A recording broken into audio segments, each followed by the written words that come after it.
Larry Peterson was just an ordinary guy from Texas until one night he discovered 3 aliens in his living room. "Bob, are you sure we landed in the right place?" asked the tall, thin, green-skinned alien, looking at Larry, who was frozen with a mug of coffee and a bag of chips. "Well, the coordinates seem to be right," muttered the second, chubby alien, nervously poking at some glowing panel. The third alien, the smallest, just kept silent and looked curiously at Larry's dog, which in turn squinted at the uninvited guests. Larry finally realized that before him stood not neighbors who lacked salt, but guests from another planet. "Get out of here before I call the police!" Wait, buddy! Let's not make any sudden moves." Bob's got his hands up. "We're just, lost." "How do you get lost in space?" "Oh, easy," nodded the skinny one. "Especially if you trust Bob with maps." "Oh, I'm sorry." Bob was indignant. "I only mixed up Mars and Venus once." "Once?" the little alien said skeptically. "Okay, 3 times, but it's complicated." Larry, realizing that these guys weren't planning to kidnap or experiment on him, relaxed a little. "Okay, let's say you're lost. What do you need?" "Food, water, and, you wouldn't happen to have 50 gallons of fluorine fuel, would you?" "What? "Well, it's a kind of, imagine a mixture of gasoline, sugar, and nuclear energy." "I've got beer." "It'll do," Bob announced cheerfully. 10 minutes later, the aliens were in the kitchen, methodically tasting Texas lager and spreading peanut butter on bread. "Human food is something," said the little alien enthusiastically, trying to cram a sandwich, banana, and chips into his mouth at the same time. "Yes, if we had known that Earth had such delicious food, we would have come sooner," Bob seconded. Suddenly, the skinny alien jumped up. "Guys, I think we have a problem." "What else?" Larry asked tiredly. "Our ship, it's hijacked." "What?" Larry ran out into the yard and saw that instead of the silver flying saucer, all that was left was scorched grass. "How is that even possible?"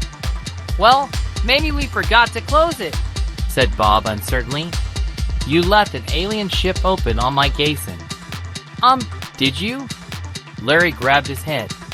He now had 3 drunken aliens with no transportation standing in his yard, and somewhere above his house was probably the local tractor driver, Bill, who had accidentally sat continued story on his old tractor. Apparently, tractor driver Bill woke up early in the morning to find something shiny in his field, and thinking it was a new model of farm equipment, got behind the wheel, not realizing he had mistaken the tractor for a spaceship. At that moment, Larry's backyard was in a real turmoil. Larry, still shocked by the ship's disappearance, quickly returned to the house to call his neighbors for help. Meanwhile, our space guests, left without transportation, decided that things were getting pretty tense. Bob, chubby and frustrated, kept scratching his head and trying to figure out how they could forget to shut down such an important transportation facility. The skinny alien, known to everyone as Grizzly, a name they had chosen themselves based on his angular facial features, paced back and forth and muttered quietly, "Well, our alien technology has failed us again. It can't happen every time." The little alien, whom Larry was beginning to affectionately call Tiny, continued to pick through the pile of food on the kitchen table, picking up the remains of sandwiches, bananas, and even tiny pieces of cheese found in the refrigerator. His gaze kept darting between Larry and the door, as if expecting it to be about to swing open and bring a solution to the problem. Meanwhile, Larry, dressed in a robe and slippers, went outside to survey the yard. He noticed that the scorched grass marks seemed to point in the direction of the old barn. "If the ship was stolen, someone must have found it," Larry thought, and, armed with a flashlight and great determination, set out to find out what was going on. A few blocks away, in a field, tractor driver Bill, still not realizing his mistake, was humming along the country road on his new machinery, singing old folk songs. How good it is to live!" he shouted, feeling victorious. But suddenly a strange glint on the roadside caught his attention. He slowed down and stopped the tractor to examine the object. Indeed, a large piece of metal lay before him, covered in shimmering paint and with an unnatural purple glow. "Well, wow, what is that?" marveled Bill, climbing out of the tractor and stepping closer. At the same moment, outside Larry's house, neighbors began to gather. Some called the police. Some tried to call acquaintances to tell them about the incredible incident. But Larry, as the true hero of our story, decided to take matters into his own hands. He called out, "Hey guys, did anybody see any flying objects or strange metal things?" From somewhere around the corner came Mr. Griffin, a neighbor who always carried a notebook and glasses, and said, "I saw something shiny, like it had just landed, but then it disappeared behind the barn." Larry was about to go there when suddenly the same tractor driver, Bill, came running out from behind the fence, holding a ship part that he had somehow mistaken for a spare part for the tractor. "Mr. Larry," shouted Bill with a wide, satisfied look, "you won't believe it. I found this thing, and it seems to fit my tractor perfectly." Larry looked at Bill with surprise and slight horror and immediately realized, "I guess my alien guests don't know how to keep up with technology at all." Meanwhile, back at the house, Larry found that his guests had already solved the problem in their own way. They gathered in a circle near the kitchen, and Bob finally declared, "All right, friends, we've got to get our ship back right away. Without it, we can't get home and, besides, we're left without fluorine fuel for experiments." Grizzly looked up and added, "Don't worry, Larry, we'll be sure to fix this. Just please don't get mad at Bill for his tractor maneuvers. He's just too trusting of shiny things." Larry, still not believing what was happening, only shook his head. "What a crazy day," he thought, but in the back of his mind his laughter began to chase away the fear. He offered to help the aliens. "Okay, guys, I'll help you get the ship back. After all, if you've come for beer and peanut butter, so be it. We have to end this day on a positive note." Together, they set off toward an old barn where Mr. Griffin said there were some vague footprints. Along the way, Larry and the aliens discussed what it would be like to fly a spaceship, and even came up with a few names for Bill's new model of tractor, such as Bill 3000 or Tractor Intergalactic. On approaching the shed, they found a veritable extravaganza of absurdity. There, among the old tools and dusty crates, stood an almost entirely restored ship, which seemed to be parked, as in a parking lot. But with a few reservations, its armor was marked with strange symbols, and on board flickered lights, as in a disco. "This is it," Grizzly exclaimed excitedly. "Our ship. But how do we get it back in working order?" Bob began to study the remote control, which looked more like a huge set of buttons with pictures of various fruits and vegetables. "Maybe we need to press the pineapple button to start the engines?" he suggested.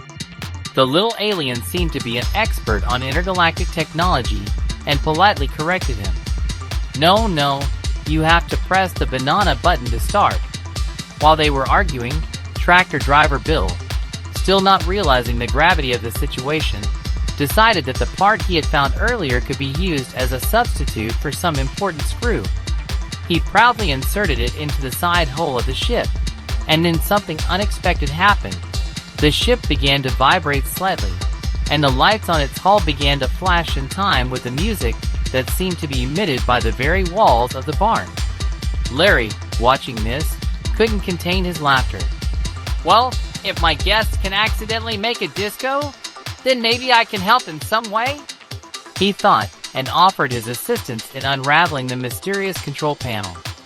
Neighbor Mr. Griffin, armed with his notebook, began to record all the actions, so that later, perhaps, to write a scientific paper. How to return the alien ship with the help of tractor parts. After several minutes of fussing, discussing, and ridiculously trying to press the right button, the ship finally came to life. The faint hum gradually grew into a steady roar of engines, and the lights on board grew brighter. Everyone stood still, watching as the ship lifted off the ground as if rested after a long sleep. "There," Bob said with relief. "Now we can go home for sure." Grizzly, nodding, added, "Thank you, Larry, for your help. Without your help, we'd still be arguing about which button starts the engines." Larry, smiling, replied, "Guys, I think I had the craziest day of my life today. But maybe sometimes crazy is needed to remind us how much fun it can be." At this point, tractor driver Bill, still convinced that his tractor was now an intergalactic spaceship, loudly proclaimed, "And I think I've found another detail. Look at the carrot button. I hope it not only turns on the engine, but also the carrot-eating mode." Everyone laughed, and even Tiny, the little alien, broke away from his food and chirped his alien laughter, which, fortunately, was understood by everyone. The small ship, which was now adorned with signs of human life, burnt paint, "Better Tractor Bill," graffiti, and even a few downed wires, slowly rose into the sky, leaving a bright trail of light behind it. The aliens waved goodbye to Larry, promising that one day they'd be sure to come back for beer and peanut butter, and maybe even more tractor parts if Bill was as successful. Larry stood at the threshold of his house, stunned and happy at the same time. He had never imagined that his ordinary Texas evening would turn into a real intergalactic celebration. Sometimes life throws you not just lemons, but a whole spaceship, if you're willing to smile no matter what. And even though Tractor Bill would tell everyone how he had conquered space with his old tractor, Larry knew that this day would always remain in his memory as one of the most incredible, crazy, and, most importantly, funny moments of his life. The end of this chapter, but maybe not the end of the story.